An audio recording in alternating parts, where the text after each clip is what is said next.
ભગવાને વિચાર કર્યો કે ઓહો બાજી બગડી જશે. પ્રભુએ કહ્યું અર્જુન, મોટાની નિંદા એની હત્યા બરાબર છે. ભાઈની નિંદા કર, તારી પ્રતિજ્ઞા પૂરી થઈ જશે. અને પછી અર્જુને મોટા ભાઈની નિંદા કરી. તમારે કારણે અમારે વન વન ભટકવું પડ્યું, તમારે કારણે જુગારમાં બધું હારી ગયા, બધું બધી ખૂબ નિંદા કરી. તમે કાયર છો ને તમે. ભગવાન કે બસ તારી પ્રતિજ્ઞા પૂરી થઈ ગઈ. અર્જુનની બીજી પ્રતિજ્ઞા હતી, મોટા ભાઈનું કોઈ અપમાન કરે, નિંદા કરે એને ઠાર મારું. અર્જુન ચિતા તૈયાર કરી અને તૈયાર થયા મરવાને માટે. પ્રભુ કહે છે કે અર્જુન આ શું? मेरी प्रतिज्ञा है, मोटा भाई ने कोई निंदा करे मैं जिंदा न छोड़ू. मैं ज अपमान કર્યું છે, નિંદા કરી છે, अब मुझे मरना पड़ेगा. वળી પ્રભુએ વિચાર કર્યો કે અર્જુન આ લોકથી વિદાય લઈ લે, મહાભારતનું યુદ્ધ ન ખેલી શકાય, બાજી બગડી જાય. પ્રભુએ કહ્યું અર્જુન હા તું તારા મોઢે તારા વખાણ શરૂ કરી દે, હત્યા થઈ જશે.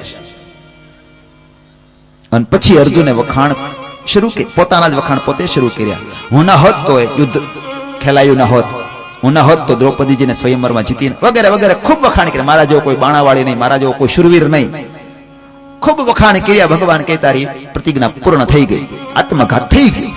તો પોતાને મોઢે પોતાના વખાણ એ આત્મઘાત બરાબર છે.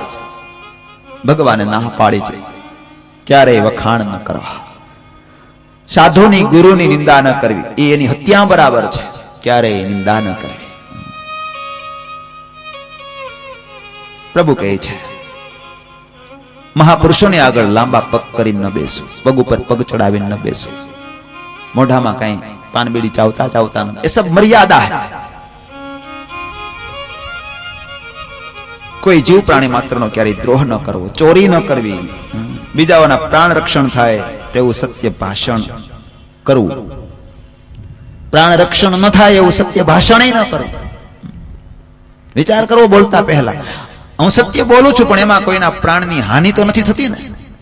ગાય ગઈ હોય એક બાજુ, પાછળ કસાય દોડતો દોડતો આવતો હોય ને આપણને પૂછે ગાય કઈ બાજુ ગઈ, તો ત્યાં હરિશ્ચંદ્ર ન થાવ. સાચું બોલવાથી ગાયના જાનની હાનિ થનાર છે તો ત્યાં ખોટું બોલવું. ભગવાને સ્પષ્ટ લખ્યું છે બીજાના પ્રાણ રક્ષણ થાય તેવું સત્ય ભાષણ કરવું, પ્રાણ રક્ષણ ન થાય તેવું સત્ય ભાષણ ન કરવું. વિવેકી કલમ છે, વિચારી વિચારીને કલમ ટાંકી છે પ્રભુ. વર્ણ સાંકર્યતા ક્યારેય ન કરવી. ભાઈ અલગ જ્ઞાતિના, બાઈ અલગ જ્ઞાતિના, બે ભેળા મળીને લગ્ન કરે ને પછી જે પ્રજા થાય એ વર્ણ સંકર કહેવાય. આજકાલ તો શું દુર્દશા થઈ છે. હમણાં બહુ શોર્ટેજ છે. એમને કોરે કોરા આટા મારે છે અને પછી નથી મળતું એટલે ખરીદી આવે છે. એ બાજુથી અમારે બહુ ખરીદી આવે છે, પંચમહાલ જિલ્લામાંથી, સાબરકાંઠા જિલ્લામાંથી, ગમે તે જ્ઞાતિનું ચાલે. ધર્મને નેવે મૂકી અને ધંધો શરૂ કર્યો, વર્ણ સાંકર્યતા શરૂ કરી દીધી.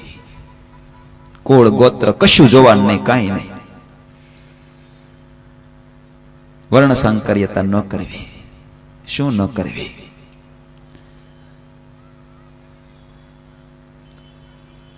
વર્ણશંકર પ્રજા પિંડદાન દેવાને માટે અધિકારી નથી.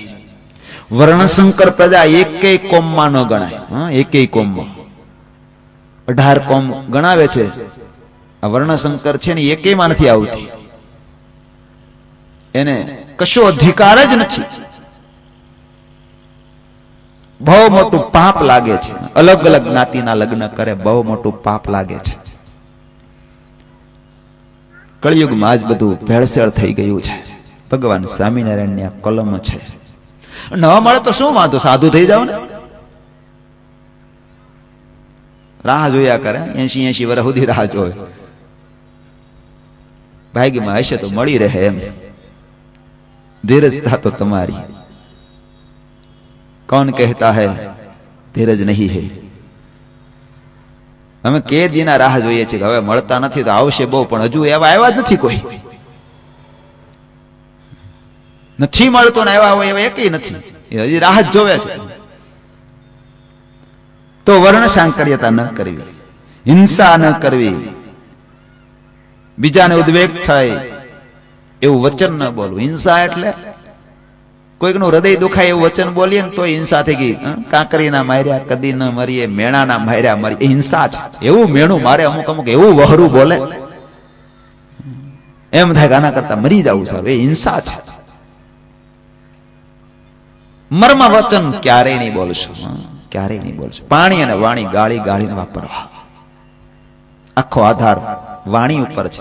જેની જીભમાં અમી એને દુનિયા નમી. અમી વર્ષા થતી હોય લોકો એને ચૂકી જશે. અમુક અમુક એવું આમ સુંદર સુંદર બોલે, મીઠું મીઠું બોલે, લોકોના હૃદયને જીતી લે. અને અમુક અમુક બોયલો જ પોહાય ને, બોયલો નથી કે હેરાન થયા નથી. અહીં ભાષણો થતા હોય ને તો આમ તાળીઓ પડે. એના બે પ્રકાર હોય. એક એટલા માટે પડે હાશ છૂટ્યા, અને એક એટલા માટે પડે બહુ આનંદ આવ્યો. તો અમુક અમુક બોલે ત્યારે એમ થાય બોલ્યા જ કરે, રાહ જોવાય. અને અમુક અમુક ક્યારે બંધ થાય એની રાહ જોવાય. જેની જીભમાં અમી એને દુનિયા નમી. એક સાધુનું મંડળ એક ગામમાં આવેલું. એમાં એક સાધુ બહુ મીઠા બોલા. ભિક્ષા માંગવા જાય ને એટલે આમ પ્રેમથી, હળવેકથી, ધીમેકથી બોલે, ભિક્ષાન દેહી મેરી મૈયા. માં કહે ને એટલે બૈરાઓને બહુ ગમે, હોપડા ભરી ભરીને દે. બીજા સાધુ કે તું શું કહે છે, આટલી બધી ભિક્ષા લાવે છે? તો કે હું માં કહું છું તો બૈરાઓને ગમે છે અને આપે છે. પેલા થયું કે આપણે એમ કેવું છે, એટલે બીજા દિવસે એ ગયો માંગવા, ભિક્ષા માંગવા. જેને એને કહ્યું, ઓ મેરે બાપ કી औरत मुझे भिक्षान देही, धोको लઈને વાહે દોડી. વાત તો એક ને એક હતી ને, બાપની औरत કહે કે માં કહે, ફરક શું? પણ બોલવામાં ફરક પડી ગયો. આધાર આખો જીભ ઉપર છે.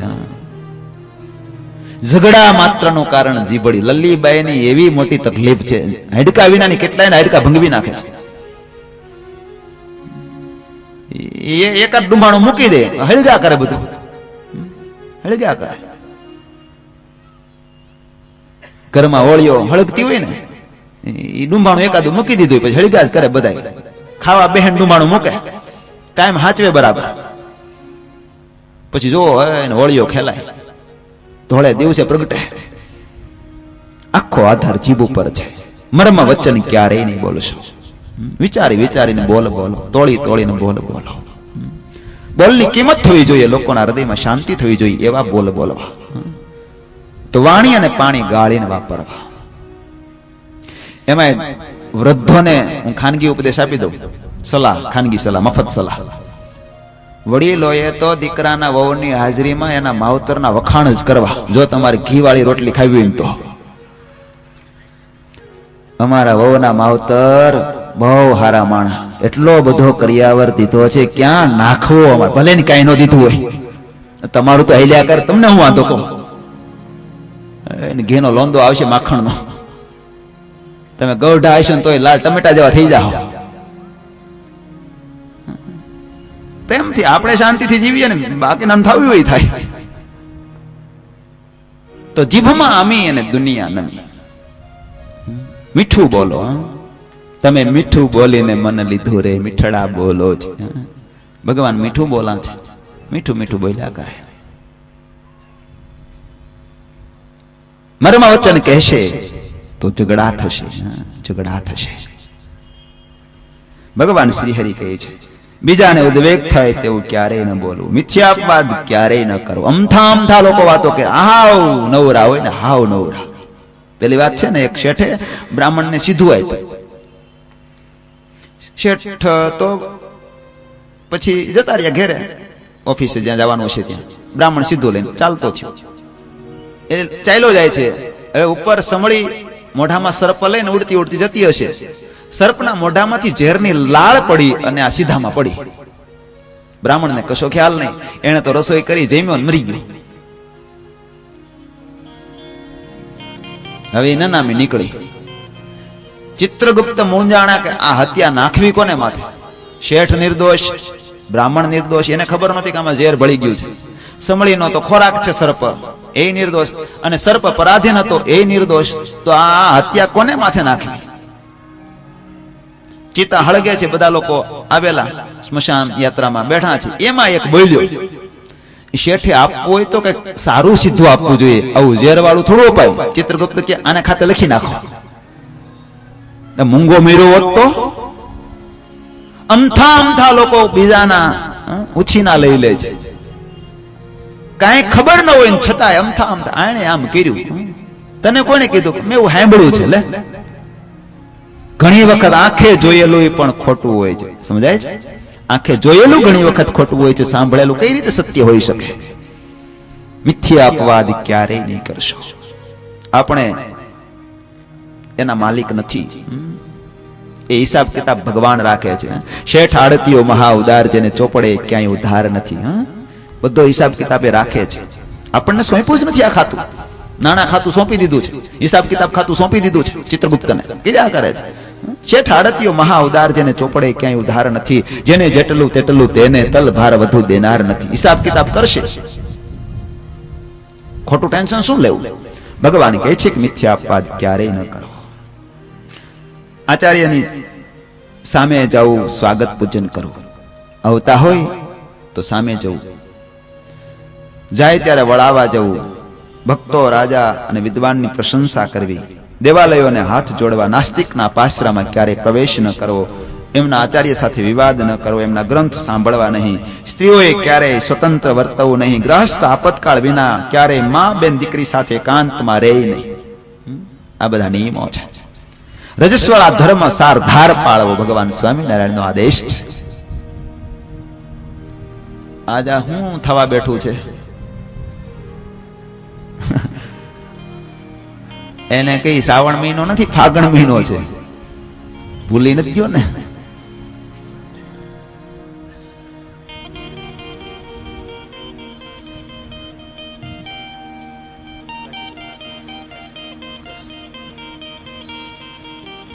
આપણે ઢાંકી ડૂબી દેવું, ભલે એને ક્યાંક રાતે અડફેટ. આપણે તૈયારીમાં રહેવું. જો કે ભગવાન રક્ષા કરે છે, વાંધો નથી આવતો. કાલ કથા પૂરી થઈ ત્યાં આવ્યો, આજ શરૂ થઈ એની પહેલા આવી ગયો. હવે અત્યારે જે કરે તે, પણ આપણે આપણી તૈયારીમાં રહીશું. રાત્રે ફરી 8:30 કથા શરૂ થશે.